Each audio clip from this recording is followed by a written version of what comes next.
রাজনৈতিক দলের হিংসাত্মক বক্তব্য ও কার্যকলাপের কারণে নির্বাচনের সুষ্ঠু পরিবেশ বিঘ্নিত হচ্ছে মন্তব্য করেছেন জাতীয় পার্টি চেয়ারম্যান জি এম কাদের। রংপুর নগরীর সোনাপট্টি এলাকায় গণসংযোগকালে তিনি সাংবাদিকদের একথা বলেন। এ সময় তিনি আরও বলেন, রাজনীতিতে সহনশীলতা, পরস্পরের প্রতি শ্রদ্ধাবোধ ধ্বংস হয়ে গেছে। আর ১৯৯০ সালের পর থেকে জাতীয় পার্টিকে নিশ্চিহ্ন করার জন্য নানা ধরনের ষড়যন্ত্র করা হয়েছে বলেও মন্তব্য করেন তিনি।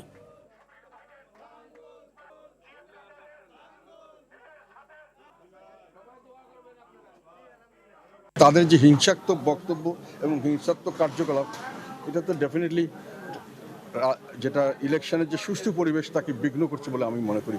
হিংসা, বিদ্বেষ, প্রতিহিংসা, এটার ইলেকশনের সময় আমরা আগে কোনো সময় এইভাবে খেয়াল করিনি। আমরা সব দলই প্রতিযোগিতা করেছি, আবার একসঙ্গে হ্যান্ডশেক করেছি, একসঙ্গে মিটিং করেছি, একসঙ্গে কোনো সামাজিক অনুষ্ঠানে গেছি, এটাই ছিল স্বাভাবিকত্ব।